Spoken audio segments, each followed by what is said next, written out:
napaka-importanting pagtatalakay ang gagawin po natin ngayon. Hiningi po na makinig po tayong lahat, mga kababayan sa Luzon, Visayas, Mindanao, lalong-lalo po ang ating mga OFW. Umpisahan ko po na kahit gaano kabigat ng problema, tayo'y parating magpapasalamat sa Panginoon. God is sovereign, He is in control. Man creates the crisis, but God gives the solution. The last few weeks, there was a man-made crisis by the minority in cooperation with some people in the administration, by them trying to undermine the leadership of the Senate at pinapalabas na magulo ang Senado. Pero mas mabigat po ang usapin natin ngayon. Bakit po? Dahil may tanong po tayo. Una, has Philippine democracy died again? Pangalawang tanong, binasura po ba ang Philippine Constitution? Bakit po ito tinatanong?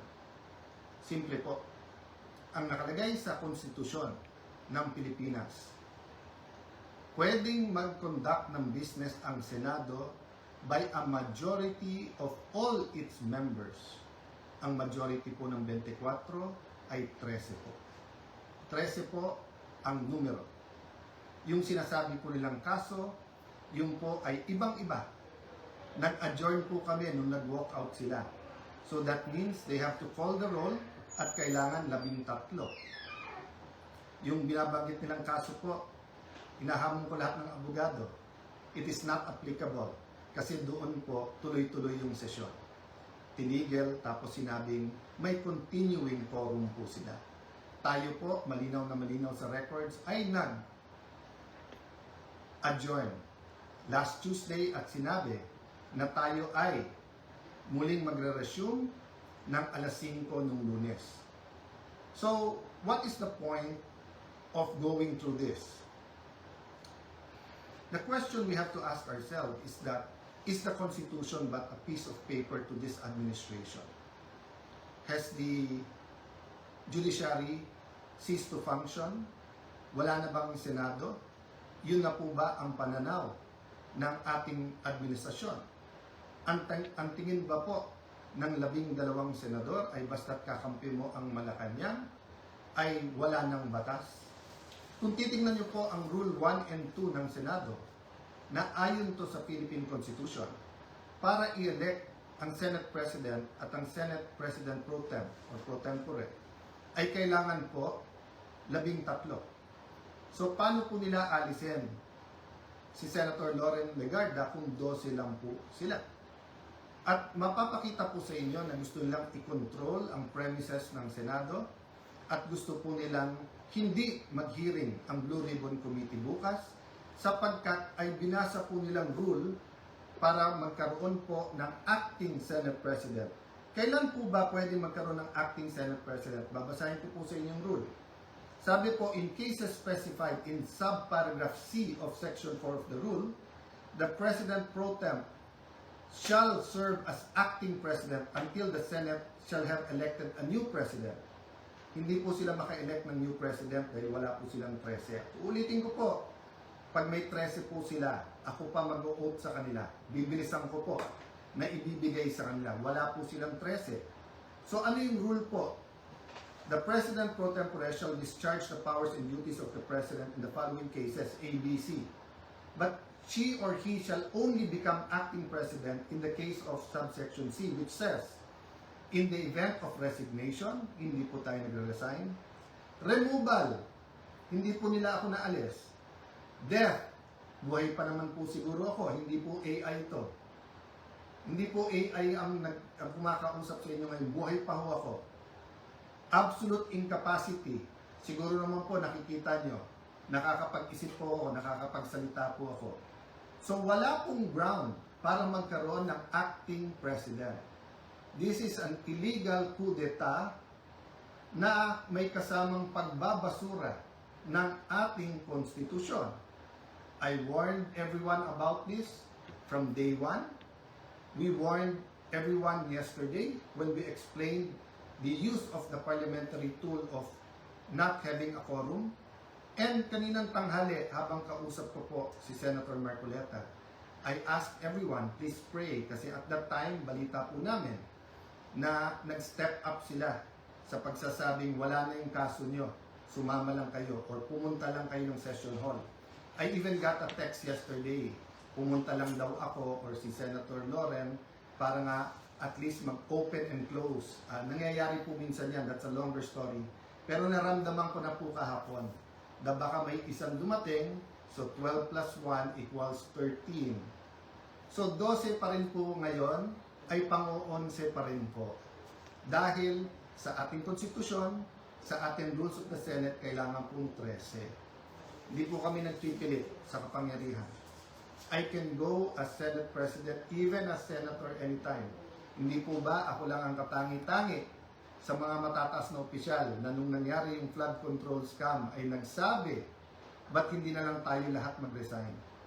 Bakit po ngayon, after asking me to resign yesterday, illegal po. Actually po, hindi nila ako tinanggal. Naglagay ng acting. Senator Win, Lucian, ingat kayo dyan. You're playing around with fire. This is not just about the Senate. This is about the Philippine Constitution. Mga kababayan, sabi nila, ginawa nila to kasi naipit ang trabaho. Wala naman po silang ginawa ngayon. Kung hindi baguhin ang mga committee para walang Blue Ribbon committee hearing bukas. Para hindi maimbitahan ang 18 Marines. Pinalitan nila ang presiding officer. Bakit po? Nagpakita po ba ako ng kahit anong partiality sa conduct or pag-usog ng impeachment court?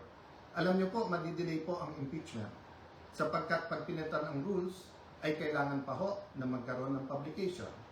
So pati po ang ating mga arrangement ngayon magbabago. Bukod pa ho doon, pwede mag-motion for reconsideration kung legal. Ang problema, illegal po ang sesyon kanina. So this is their answer to the crisis they made. From May 11 till now, crisis after crisis, pinapasok yung NBI noong May 11, binaboy din tayo noong May 13, pagkatapos issue after issue, at ngayon naman po, instead of a simple adjournment sine die, kung saan meron tayong isang buwan na magtrabaho mga committee, pagkatapos uumpisa na natin ang impeachment, they're going to bring the Senate and the country into a political crisis. Ako'y nakikiusap sa lahat. Correct your mistakes. Wala namang problema because I issued an advisory kanina na nakasine die tayo. The country is already in economic crisis. Hindi lang nararamdaman to ng mga upper class.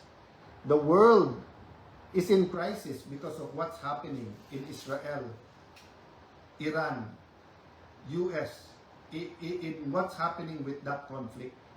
Marami pong naghihirap na, mas maraming maghihirap pa. We need the impeachment to be fair and impartial. We need to investigate the flood control scam in a very impartial way that will be satisfactory to all our people. And we need a functioning Senate, an independent Senate. Huwag niyo po kaming alalahanin mga kababayan, okay po ako. They can try to remove me, they can kill me, but they will not kill the idea of a democratic Philippines led not by men, but by laws, led by the Philippine Constitution. Kung sabi niyo po, at natatawa yung iba, that the Senate is under attack, 2023 pa lang ho, yung PI, gusto pong amendahan yung Constitution. After magsalita, si Senator Aimee, wala daw katotohanan yun. Ngayon po, binasura ang Constitution. Ano ba tingin yung kasunod nito? So mga kababayan, again, God is sovereign. Let's all reflect on this and pray. But tomorrow, tuloy ang hearing ng Blue Ribbon Committee. I am still the legitimate, legal, moral Senate President of the Republic of the Philippines. There is still functioning committees. We have to hear the testimonies. Invited po, pati po yung mga gumawa ng illegal ngayon.